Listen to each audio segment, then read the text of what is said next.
Hello and welcome to April's tutorial video. This video is going to be a little bit different from the past 2 months videos, as we will be doing a slightly different format rather than going through a painting process and trying to commentate over the time lapse. I will try to do a more contained and slightly more technical tutorial on some important topics, especially in today's video, perspective. So without further ado, perspective is fundamental because it's at the very foundation of how we perceive the world in real life. Now, what do I mean by that? In reality, unless we have out-of-body experiences or something like that, and even then, right, generally speaking, we are seeing the world and everything we perceive is through our own eyes, right? A set of cameras, basically. And so, in that sense, we see everything in quote-unquote perspective. And that mode of perception really also transfers to how we view and understand images in media, right? In any visual media, we have to use our perception to essentially understand it. So if I present to you a visual media that is very, very far from our usual mode of perception, we have to understand it in a different sense. For example, we wouldn't really count something like infographics in the same way as we look at a movie. So that is what I mean. And of course, by definition, perspective is really a way of viewing things. And now, why do we need it in our art? Because in at least kind of my sort of drawing and illustration style, we do need a way to allow viewers and people who are just coming across the art to actually perceive it and suspend their disbelief. Of course, there are lots of forms of art out there, in non-visual art or even in visual art, surrealist and all sorts of stuff, right? But in my kind of field, generally speaking, we are trying to emulate real perception, and so perspective is an important part of the fundamentals that allow us to essentially recreate the real world so that viewers can look at the art and make that connection directly, right? And by that extension, we can also create lots of strong impressions and impact through the same model of real world perception. And of course, as a bonus, we can also capture angles and POVs that are really hard to do in real life and essentially create something quote unquote exotic, right? But still realistic, which I think is what is really cool about this kind of art. And of course, technically speaking, we are basically translating a 3D space and a 3D structure in our head, right? We design a place in our head and then we translate it into a visual POV presentation, right, for the audience. And now to cover a few commonly used terms, right, and some misconceptions. Horizon line is absolutely one of the very first things that new artists hear when they look up perspective tutorial, and I think it's quite a good place to start. Now, here's why. Because generally speaking, we are on Earth, right? Excuse me.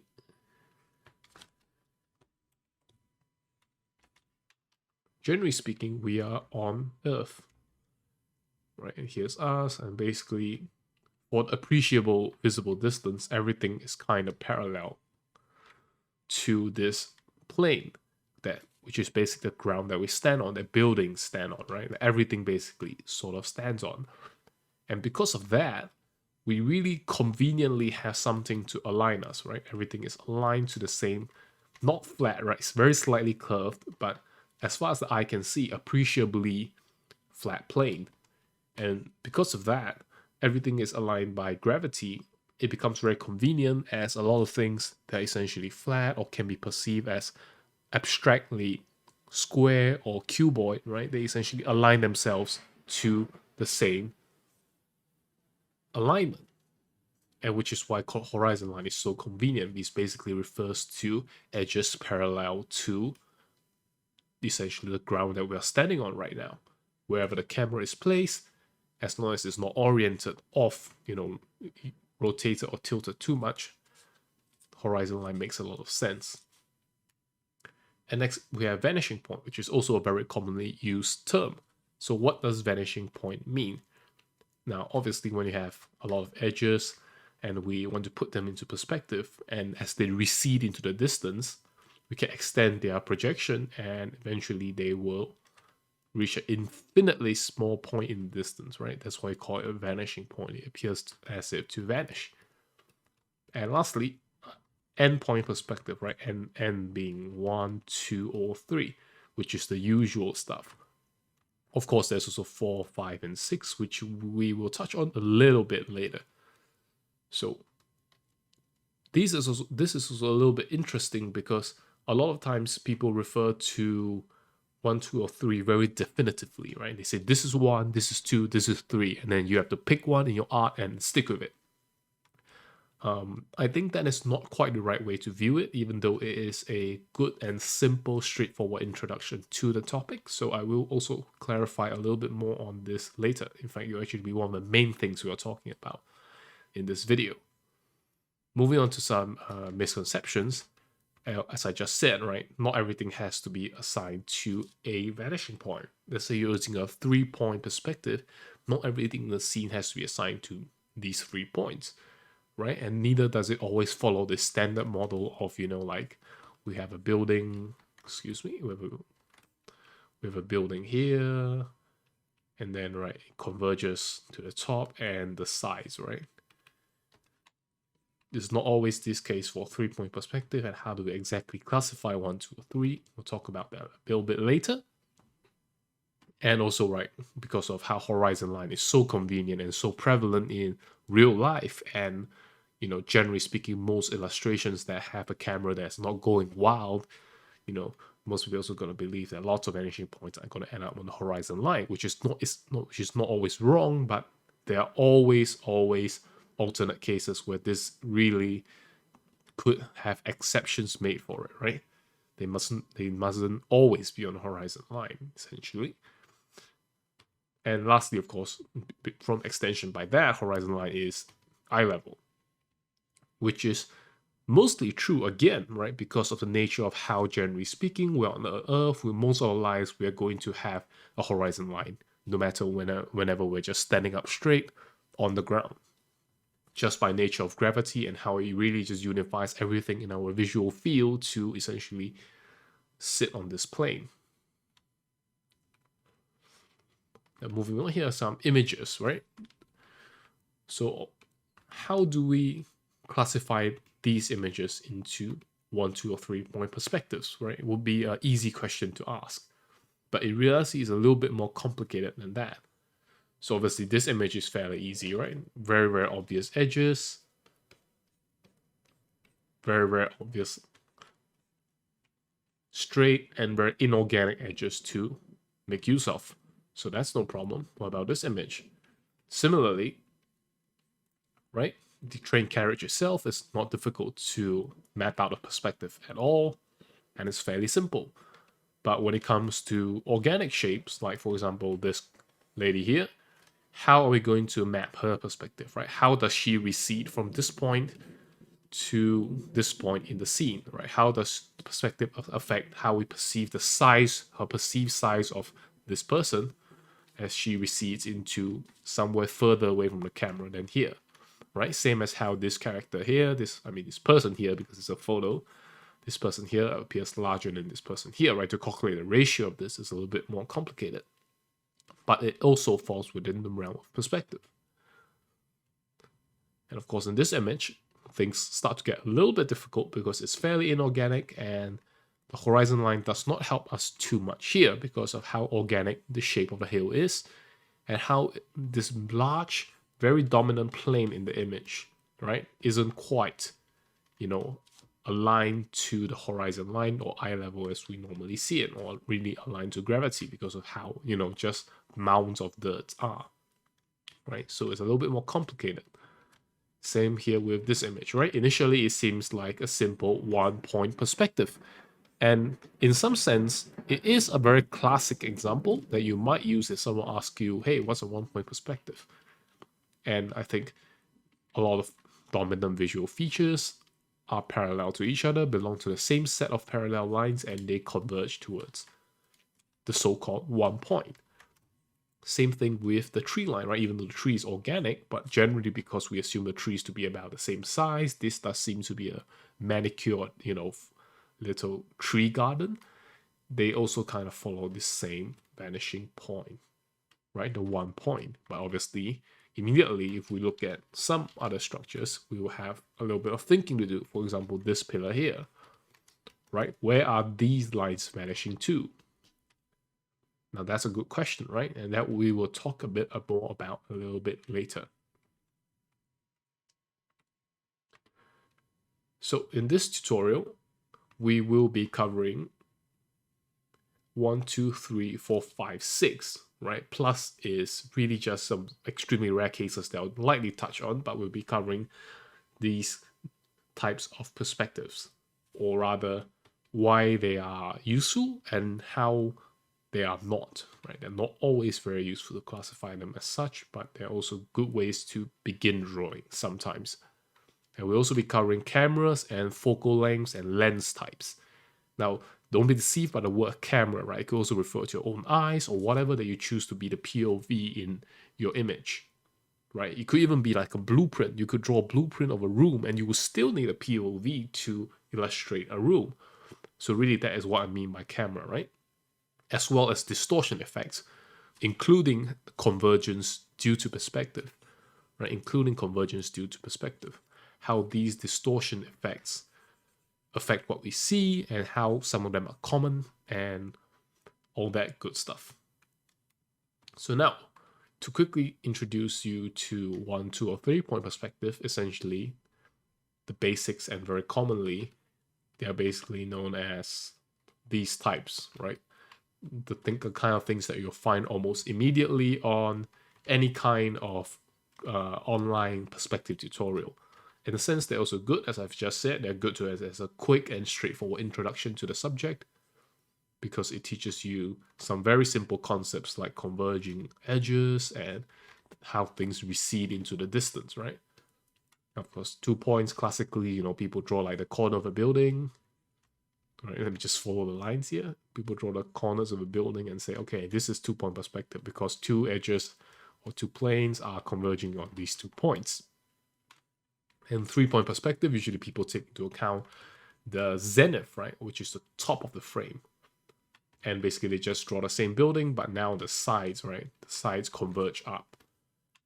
And now that's all fine and dandy, right? But immediately you'll think about it and say, wait a second, right, these are all cubes. What happens when we have cubes that are not lined up properly? Like these are cubes that are perfectly lined up for us. They're parallel to the horizon line. We're standing in front of with a camera. We're taking this nice little photo, right? So what happens when we go out of that? What happens when things are not aligned in the image? How do we deal with perspective then? So before we can answer that, right, we have to first understand what does the 1, 2, and 3 mean in those tutorials, talking about 1 point, 2 point, 3 point perspective, right? Now, how I personally see it is the number of sets of visually dominant and converging edges. Now, let me break that down. Number of sets refers to number of groups of parallel lines. Now, as a quick example, let me show you an earlier example. Right, for example, in this image, excuse the text, in this image, immediately, right, you can see the sets of lines pretty obviously.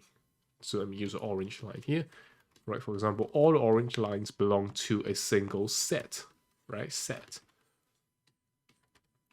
And a lot more in this image, right, basically even the lines here and the lines here, right, orange lines here. All these belong to the same set. So that's 1. And then commonly, obviously, a lot of times this image will be usually seen as a 2 point perspective. And of course, let's use green. The second set, right? Another very obvious set of edges converging. So this is what I mean by sets of visually dominant, right? They are visually dominant. Very obvious, lots and lots of lines in that direction. And converging edges due to perspective as things fade into the distance.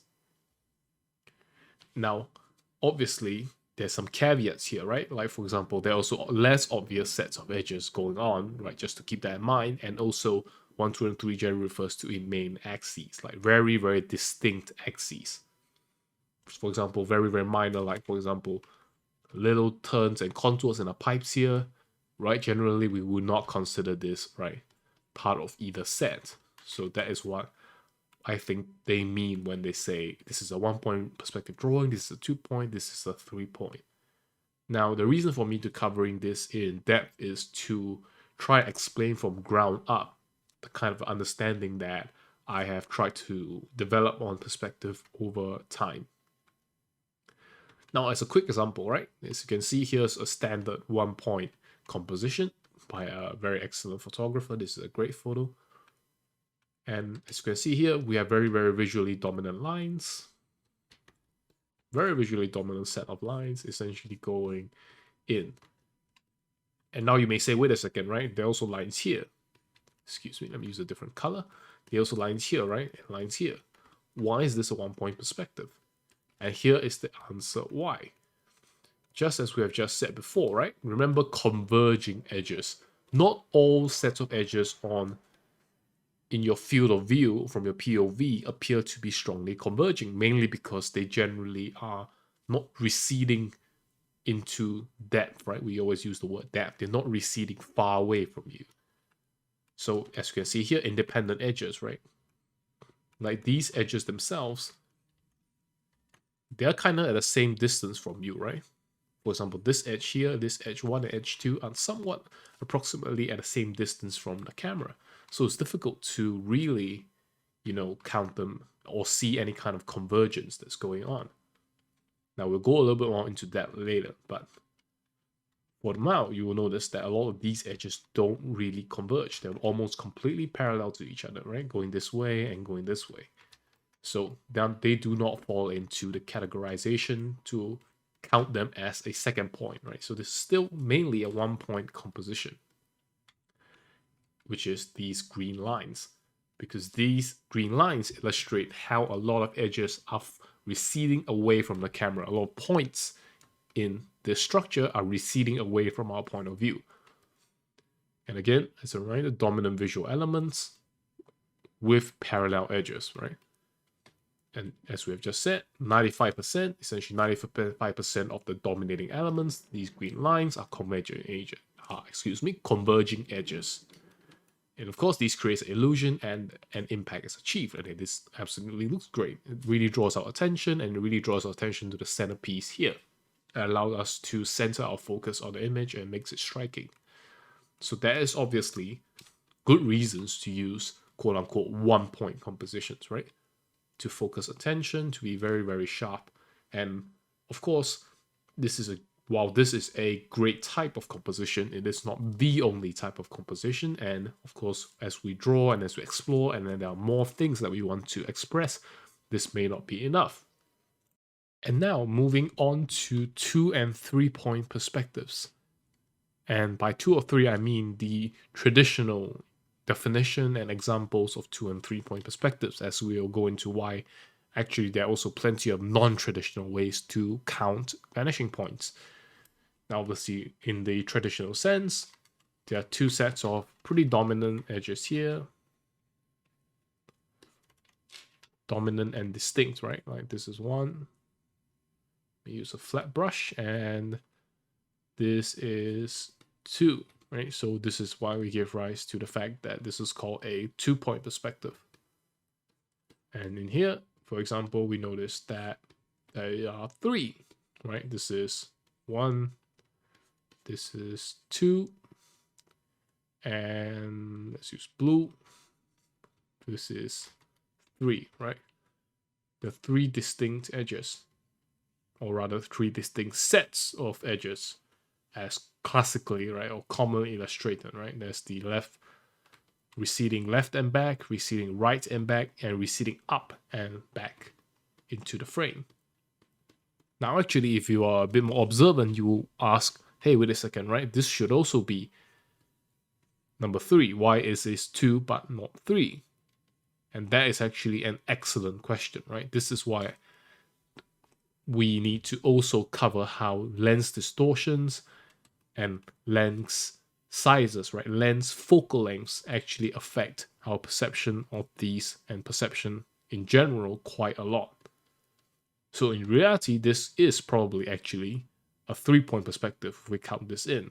And one thing you will also notice is that actually, if you look at it closely, sets 1 and 2 actually also do not converge very strongly as well. So that's a little bit strange, but we'll actually cover that in a little bit, right? But going back to what I said at the beginning of this slide, while these are classic or common ways to count 2 3-point perspectives, actually I find it not very productive beyond beyond an introduction, right? And here's what I mean. So, as you can see here, we have a very simple 1-point perspective, as a lot of people would say. So we have an obvious set of converging edges that all converge to this single vanishing point. And because these edges aren't really converging, we do not count them as a second set. Because they're flat to us, they're not really receding back. They're not receding back into space. We don't really care about it. And so this is a 1-point perspective. And now you will say, okay, that's pretty simple. But immediately, things are not going to be so simple. And here's why. Voila, there's a box in the middle of this shot now. Whereas previously, we just had the street, and it's an easy 1-point perspective, and it's very easy to classify it to those tutorials that you see online. Suddenly, it becomes a bit tough because you have a box which is not aligned nicely to the street, so it doesn't follow the same vanishing point. At least these dominant edges don't, right? Maybe we have some like micro edges here, right? If the box is dented in a nice way, maybe there's some micro edges that conform to the 1-point perspective, but really, right, the dominant edges have their own, set of convergences, right?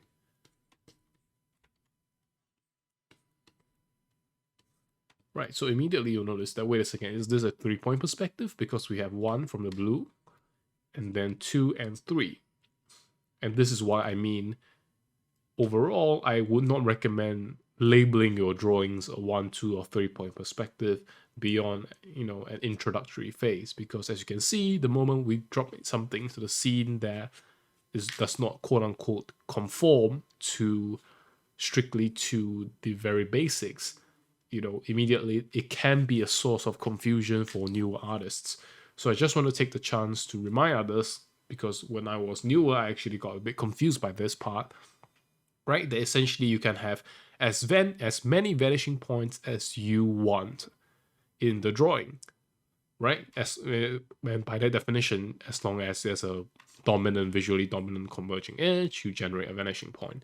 If it's a visually converging and dominant edge, you generate another, right, vanishing point somewhere over there. And of course, right, number 1 sets of edges here. So the point is, let's say if I would add something new, right? Let's say if I would add like a character that's standing in the background and they're not really facing in any of these directions, right? Let's say they are, let's use a different color, right? Let's say they are this yellow. Let's say they can be bound by this yellow box. They're not rotated in the perfect way, so they do not fit into 1, 2, or 3. So if we were to bound them into a box, right, they would have vanishing point 4, right, somewhere over there, and then vanishing point 5 somewhere over here. And so really you can have a large number of vanishing points the moment something rotates, right, out of quote unquote out of place. So I think it's quite important to be aware of this fact and not to be too hung up about vanishing points and how you have to count. Oh, this is 1 point, this is 2 point, or this is 3 point, right? So that's the takeaway that I have learned, and I hope especially the new artists can kind of learn this lesson the easy way as well, right? So now that we've just explored how there could really be any number of vanishing points for all the important visual elements in your image, depending on how you need to align their elements and etc., what do we mean by 4-point perspectives? Or 5 or 6-point perspectives? To clarify, this particular number here is counted in the same way that 1, 2, and 3-point perspectives are counted. Not quite the same as our technical counting of, as many vanishing points as we need, right? It's more like a meta type of counting. So this 4 to 6 is really compared to, right, this set of 1 to 3. not quite to our unofficial number.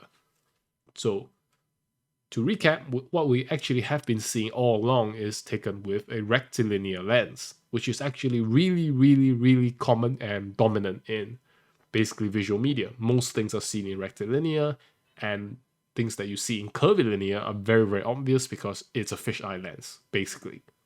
And that's basically actually closely referring to 4, right? Most fisheye lenses actually replicate what we know as 4-point perspective.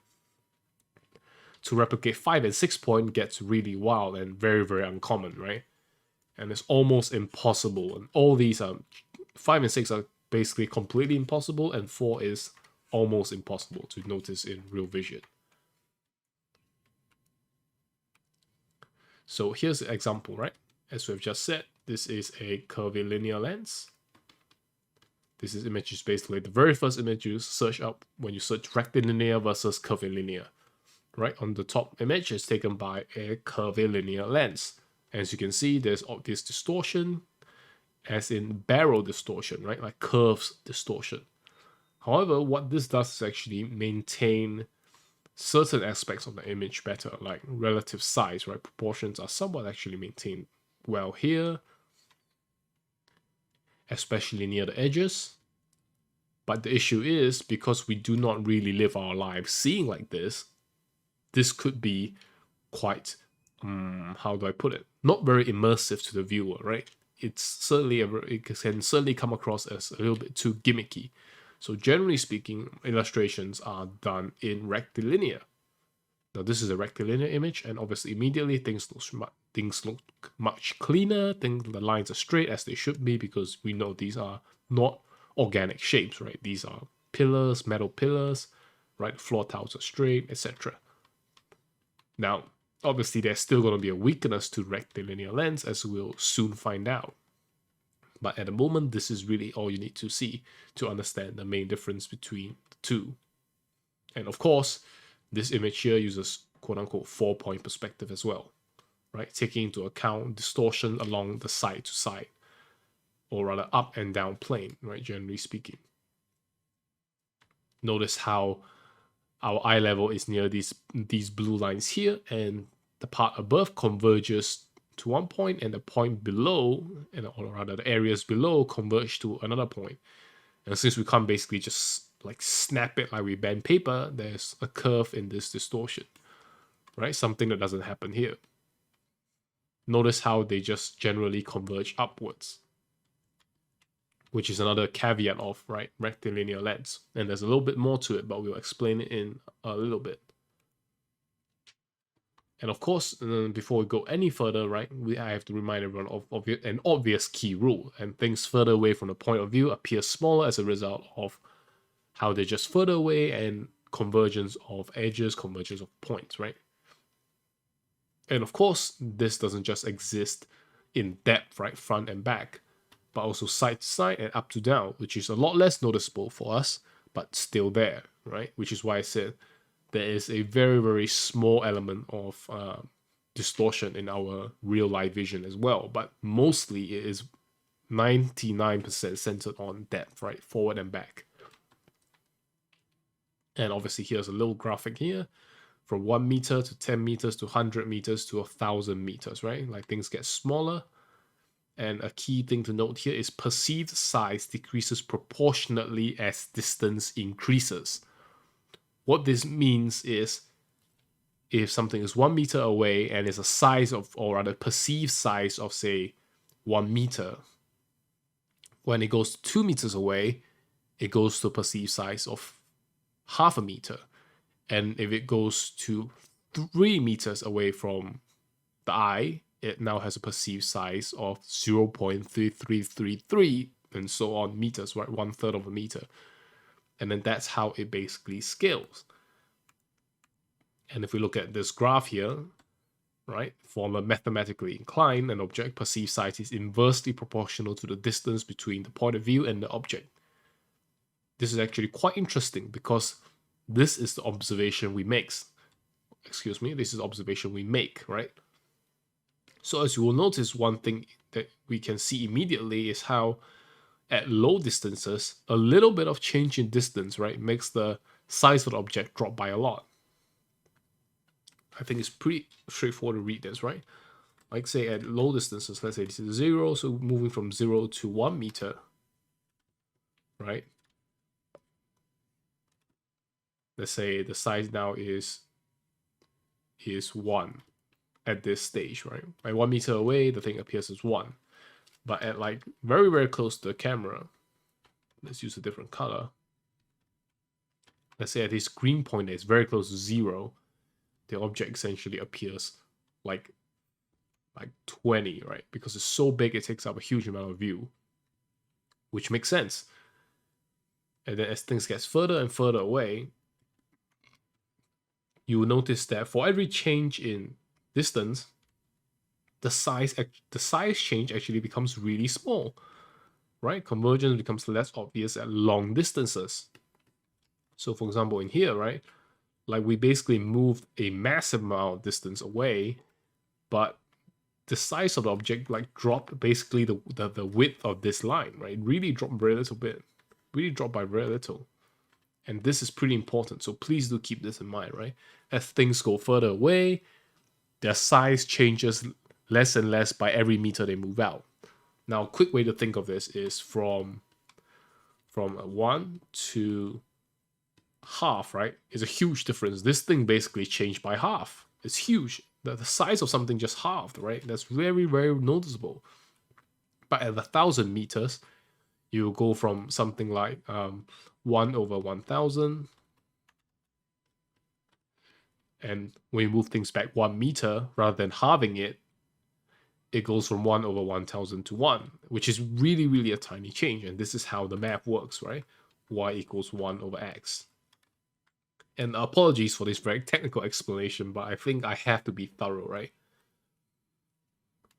And so why did I explain that? Is because of this. We are talking about focal length of lenses.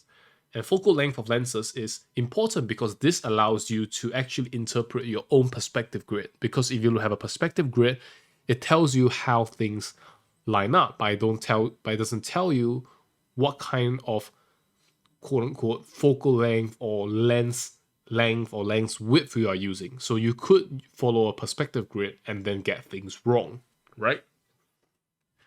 And here, let me illustrate how things work. So here on our left side is a wide lens taking a panoramic shot of a city. Not really panoramic, but captures quite a big part of the cityscape here. And we notice that across the image itself, right, across the field of view, right, across the entire field of view that is this image, right, we actually have quite a bit of convergence going on, right, or quote unquote our distortion, right? Right, for example, as you notice, this line is clearly not parallel to this line, and this line is clearly not parallel to this line. Right, let's use a different color. This line is not parallel to this line, right? This is not parallel, and these are not parallel. So immediately you can see there's a good amount of convergence distortion, right? The word I want to use is convergence distortion. There's a good amount of convergence distortion when we use a wider lens. And what happens when we use a long lens, well, a lens with a longer focal length, is that we get this effect, right? As you might notice, is actually basically this part of the image. Is that we actually get very little distortion. Notice how these edges are basically parallel, almost, and these edges are basically parallel. And that part is interesting because that is how long lenses tend to have very little distortion but have a very narrow scope of view, as we would find out a little bit later. And again, this is a very helpful little sketch I made here. Now imagine that there's a box, right? There's a box that is floating in front of us in this city. And because it's so close to the camera, like, and this box is 1 meter tall, and because it's so close to the camera, and by the time it recedes 1 meter back, the size of it changes a lot. Notice how this green line is way longer than this red line, right? A 1 meter object has a huge convergence distortion at close range, and then of course it falls off at long range. And now the point of this example is really to tell us how things near to us get distorted a lot, and things further away from us, as we just explored last slide, right, gets distorted less. And this is key to when you're drawing an illustration. And here's a very helpful infographic from Nikon. Right, let's take a look. So these are the wide lenses, 18, 24, 35, 55, and 85. Right, you capture a really wide range, and the convergence distortion is obvious in large field of view. Same with this, and as we proceed to the long lenses, we'll notice that our field of view is tiny, right? And it really captures a very, very select part of this image, right? It captures this red band here. It captures a very select part of the image. Was it this band, right? It captures this band. But there's very little perspective, or rather convergence distortion going on because of how far things are away from here. And again, all these is applicable to illustration, because as you place your camera, as you figure out your vanishing points, and as you do all that, you also have to keep in mind where is your POV, right? Because it's perfectly possible to have the exact same perspective grid that you put on this image, right? That is exactly the same as this image. You can use the same perspective grid for these two because they are actually taken in the same spot. And that becomes difficult later on because you might draw a scene as if it was taken by 18mm lens, where in reality the rest of the scene looks like this kind of shot. So you have to be consistent, right? And we'll talk a little bit more about that later. And the same thing with portraits. This is the website I had gotten this excellent comparison image from. And notice how at 35mm wide lens, you have to be pretty close to the subject to take a photo, because as we've seen before, right, the subject appears really small in wide lenses. And you notice that because we're closer to the head, and this is a head level photography, and the photographer is near her head level as well, her head appears to have a lot of convergence distortion, right, compared to her body, which makes her head look abnormally large, especially given the lack of context cues, right? Like if you have a lot of props in the scene, like hanging beads or curtains or whatever, it could help us relieve that. But in general, for me personally, right, it looks a little bit too extreme. Same with the 50mm lens, although it is a bit better, right? And with the 85mm lens, the photographer is far away, right? In this case, like here, you can see. But it captures a clear shot where there is very little convergence distortion, right? The keyword is convergence distortion. The image, or rather the subject or element that you want to draw, isn't really being affected too much by convergence because of how the rule works, right? Things further away get affected less. And so with longer lenses, photographers tend to be further away, or sometimes even across the room, to take very, very undistorted photos, right? Which is a thing you also need to keep in mind as you draw your images. Not so much that you have to use a wide or a narrow lens, right?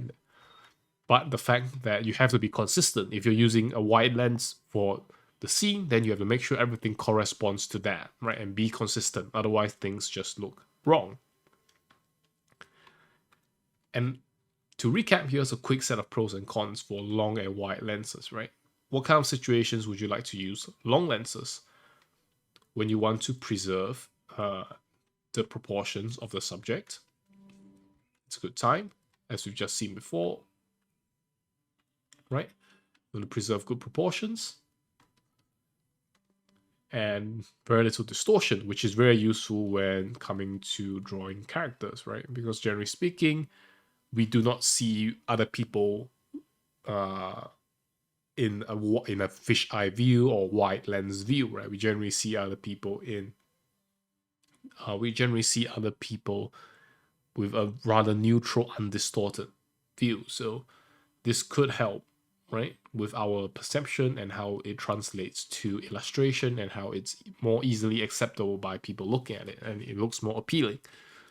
So especially for characters, I find longer lenses to be a bit better. Of course, there are caveats because it feels a little less intimate, right? Because the reality of this kind of long lens is that you feel further away, right?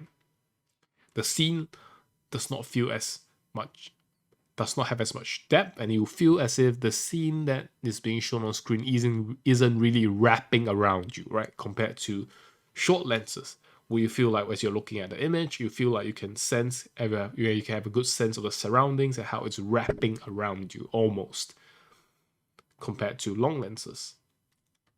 And as a result, it creates that flat feeling, right? Because things don't really converge. And of course, it also covers a very narrow FOV, so you can't show a lot of stuff on screen with a long lens. Now with wide lenses, right? However, before we move to wide lenses, there are some caveats to long lenses, of course, because of how we can cover, say, the character and other parts of the image that we do not want to distort, right? And then place the parts we can distort near us by using a wide lens. And this is where illustration can actually split off a little bit from real photography. And before we go to that, right, let's quickly explain wide lenses, right? It's basically the opposite. It feels more intimate, right? It feels more intimate. And then lots of converge, but then, you know, high distortion, difficult to draw a character properly. And because we are in a unique situation where we can have as much resolution as we want in an image, right? We can pick and choose how important the character is. We can essentially have things on a slider as we draw. So basically, the wider our image, or rather the bigger our, let's say let's draw a character here, right? Very, very simple framing. Let's say we frame the character as such. This is going to be our 85mm lens. And then we realize, well, it's nice that we are capturing the character and the proportions are great, but the scene doesn't feel intimate. I'm not feeling it, right? I don't feel like I'm in the environment. There's a lot of environment out here that's uncaptured. There's like things in close to the foreground that I want to see, that I want to feel like I'm part of the scene, right? And then so what we can do, because we are drawing, and if we make the choice to, we can expand the camera lens to a, let's say, 50mm lens, right? Or 24mm lens. So we can widen the lens, capture a lot more, and the trade-off is not fidelity, right? Because we have infinite resolution to work with, but compositional presence, right? Compositional presence of the character is now very little because the yellow frame is our image now, and the character only takes up a much, much smaller part of it, right? Compared to originally where the character is dominated the orange frame. So it is actually always a trade-off. So this is kind of the takeaway I want you guys to learn. Basically, pick your lenses, understand what they are good for, and stay consistent, right? To help out, I have prepared a couple of examples here. So here's an example of an image I did with a relatively wide lens. And as you can see, a lot of the image is seen, well, with that, I mean, that's self-explanatory, right? Because of the wide lens, we capture a big part of the scene rather than a very narrow view, right? Like, let's say if this was the composition, then if this yellow bounding box is the new composition, then this will be a long lens. And because I want to have this intimate feel, I want to make the viewer feel small in this dark alleyway, dark shop house type of environment, I use a wide lens to make things feel more intimate, and I let the distortion work for me, right? Distortion of close objects. I let the distortion work for me because actually these things are pretty easy to distort. Pots, vases, you know, letterboxes, plants, stairs, all this stuff is easy to distort, right? It's easy to distort. It's not too difficult to draw, and it's easy to understand what they are, and you don't have like big head syndrome from using a wide lens close up for a character. So it's easy for this. And then we do have dynamic scaling to make us feel closer to the scene, and we capture a lot of content, right? So this is a great example of how wide lens can be used. It's not a perfect image by any extent of imagination, but I think it's good enough to be an example, right? And we have a medium lens next. So you would notice that actually, right, we capture a good amount of the scene, right? Narrower FOV than before, but it's still passable. It's passable, right? is still pass. We see a lot of environment, like all these extra details, stuff on top, and we still get a slight feeling of intimacy. How, let's say, we feel like we can see the underside of this, so we feel the environment's depth a little more, right? You can feel like these things above us, these things are to our left, these things are to our right, and these things are below us, right? So we do feel slightly more immersed than, let's say, a long lens, right? But we definitely feel narrow FOV. We see less than our previous example, right? Flatter perspective, things look more compressed. But, right, this also works for character proportions, because we are trying to draw a character here, and I'm a little bit lazy when I drew this, or I did not want to have to mess with camera distortion on the character. So with a medium lens, let's say 85mm, we could capture a character standing in the midground, right? Not the foreground, but the midground because if we put a character in the foreground, we will only be able to see until her legs, right? Like her leg will be here. Let me just use yellow, like her leg will be here. Like her foot is here, and then her knee is here, and then there's her thigh. Like this is all we'll be able to see, which is not what we want. So that is a shortcoming of this longer lens. So we will be able to actually see this character relatively undistorted in the midground, and we're good with that. And then have a narrower POV as a trade-off and a slightly less intimate feel. Now, obviously, the last example would be long lens.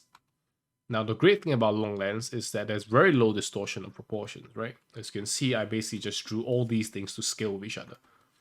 Like, you will find that this hand is really proportional to the waist, and a gun is pretty much the width of the sword is somewhere near the width of the wrist. And all these things I do not have to play perspective almost at all, because I'm using a long lens, right?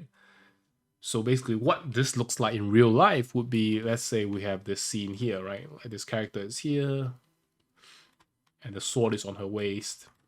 Yeah, her sword is on the waist. And then we are actually like 50 meters away, right? I'm not a photographer, so this is a rough estimate, right? We're like 50 meters away, and then our camera, like, let's just draw eye on the camera, and the camera is really focused on this part of her waist, which is this shot here. And because it's far away, notice how as the sword recedes away, it doesn't really affect convergence distortion, right? There's very little convergence distortion on the sword, because generally this entire thing that we're seeing on screen is very far away from the camera and suffers from less convergence distortion. And in this case, because this is exactly what I wanted to capture, right? This part of the frame is exactly what I wanted to capture. Nothing more, nothing less. This works for me very well. However, if I wanted to show the full character, excuse me, as with before, right? I want to show a full-size character. I will have a lot of trouble doing it with a long lens, because I will need to be really, really, really far away to capture that. So that was why it was a medium lens.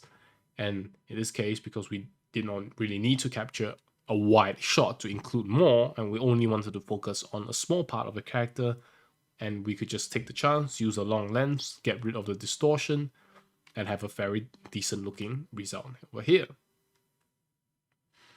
And wow, this has really been quite a long tutorial, and I hope at least some things make sense. But to do a quick recap on perspective, we covered 1, 2, 3 point perspective today in detail, and how there's a difference between rectilinear and curvilinear lenses, and how they are different in general, and how because curvilinear lenses are rare, that we do not see them often, and we generally speaking draw our images and do our work in rectilinear lenses, because we see that in movies, in films, in visual media, almost everything is done in rectilinear lens.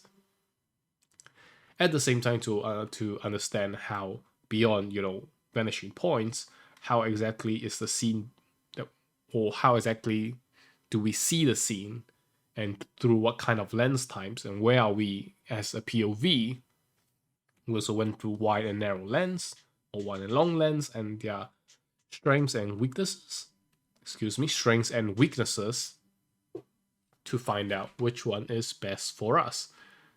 And before we end off, right, I just want to do a tiny little revisit of something we talked about a little bit earlier. To quickly do a short revisit on this particular image here, as I think there's something a little bit important to talk about. As we have just learned, right, things near the camera tend to get distorted more than things far away. This also happens when we are trying to draw in rectilinear, because we are basically manually correcting away the distortion effect of natural or quote-unquote fish-eye perspective, right? So things do look stretched out here, and you notice that these doors look very different in scale, when in reality they're actually the same size. So to correct this problem, I personally would recommend, if you can't stand the distortion or you can't hide it, right? Like I did with the potted plants and all that nonsense, right? If you have to show it and you don't like it, I would recommend using this closer crop to deal with it. Essentially cut away the highly distorted parts, and I think it's a good thing to try if you find it unbearable. So thank you guys as always for supporting me here on Patreon. I really appreciate it, and I hope this video is at least a little bit helpful. As always, please do leave your feedback and comments or if there's anything that is not clear in the video, please feel free to clarify them in the comments, and I'll try my best to answer them as well as I can. Thank you guys again, and I hope to see you guys next month.